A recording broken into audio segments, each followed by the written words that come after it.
religioso, profeta e figura principal do cristianismo.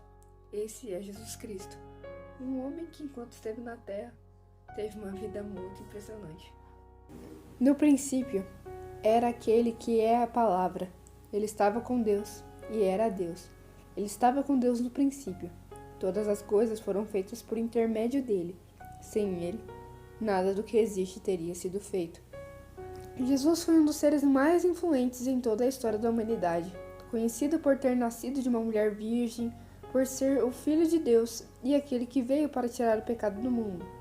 Sua história é contada na Bíblia nos primeiros capítulos do Novo Testamento por diferentes apóstolos. Mas, antes mesmo de ter de fato sua história escrita por seus seguidores, existiam profecias sobre a vinda do Messias e algumas vezes no Antigo Testamento que tiveram aparições de um certo anjo que nos identificava e aceitava adoração. Mas esse é assunto para outro vídeo. Antes de começar a pregar, Jesus foi batizado por seu primo João Batista e ficou 40 dias no deserto. Lá, ele foi tentado pelo diabo, mas era necessário que ele passasse por isso para que o seu ministério fosse de fato iniciado. Então, ele começa a pregar e aos poucos une os discípulos para o ajudar. Ele dá advertências, ensina, cura os doentes e ajuda os necessitados, e realizava sinais milagrosos como parar uma tempestade. O que fez até os discípulos se questionarem: quem é esse que até os ventos e o mar obedecem? Anda sobre as águas, multiplica pães e peixes para alimentar uma multidão e expulsava demônios. Jesus, em sua maioria, é visto apenas como ser divino, mas ele foi tão humano quanto nós. Por exemplo, antes de parar a tempestade, é descrito que ele estava dormindo, e que mostra a humanidade que ele possuía, simplesmente por ter ficado cansado como qualquer um ficaria. Ele também ensinava por meio de parábolas, ensinou a orar e ressignificou a Páscoa, que antes havia sido estabelecida no Egito e representava a fuga do Egito. Depois passou a ser um modo de lembrar do sacrifício de Jesus. Nos últimos momentos de seu ministério terreno, foram narradas a ida dele ao Monte das Oliveiras, onde ele orou e pediu a Deus que, se possível, afastasse aquele cálice do mesmo.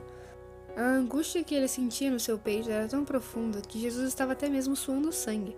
Logo após a oração, acontece um momento de traição, onde Judas Iscariotes dá um beijo no seu rosto e logo em seguida ele é preso e levado a julgamento, apesar de não ter motivos para isso. Na época da Páscoa era costume soltar um preso, então eles libertaram Barrabás e no lugar sacrificaram Jesus, apesar da cruz não ter sido feita para ele. Um dos momentos mais sofridos da vida do mesmo é narrada. O açoitaram, ele passou por humilhação, foi abandonado e perfuraram até mesmo seu pulmão. Mas naquele momento já não saía mais sangue, então saiu água. E no seu último suspiro, ele brada: Eloi, Eloi, lama sabachthani. Meu Deus, por que me abandonaste? E o seu espírito é entregado. O véu do templo se rasga, mostrando que agora o homem poderia ter contato direto com Deus. A terra treme, as rochas se partem. Toda a natureza sofreu a morte do Messias, e todos ali reconheceram que ele era de fato o Filho de Deus. Ele foi sepultado e depois de 3 dias ressuscitou, e teve o último encontro com os discípulos, e os deu uma ordem. Foi-me dada toda a autoridade nos céus e na terra. Portanto, vão e façam discípulos por todas as nações, batizando-os em nome do Pai, do Filho e do Espírito Santo, ensinando-os a obedecer a tudo o que eu ordenei a vocês. E eu estarei com vocês até o fim dos tempos. Esse vídeo, assim como o vídeo sobre Deus, foi um vídeo mais para resumir a vida de Jesus. Então foi basicamente isso que eu fiz. Mas eu também queria ressaltar que Jesus não só ressignificou a Páscoa, mas Jesus nos mostrou como era o verdadeiro amor, porque mesmo nós sendo muito falhos e fazendo muitas coisas erradas, ele ainda assim se sacrificou por nós, para que os nossos pecados pudessem ser perdoados. E ele seguiu até o fim, sem reclamar, como um cordeiro que é levado ao matadouro. E nós temos que nos lembrar de sempre sermos muito gratos a Jesus por ter feito esse sacrifício por nós, não deixando também de fazer a missão ao qual ele não ordenou apenas aos apóstolos, mas também a nós, que vivemos os dias de hoje. As coisas têm se tornado cada vez mais difíceis e os sinais se mostrado cada vez mais.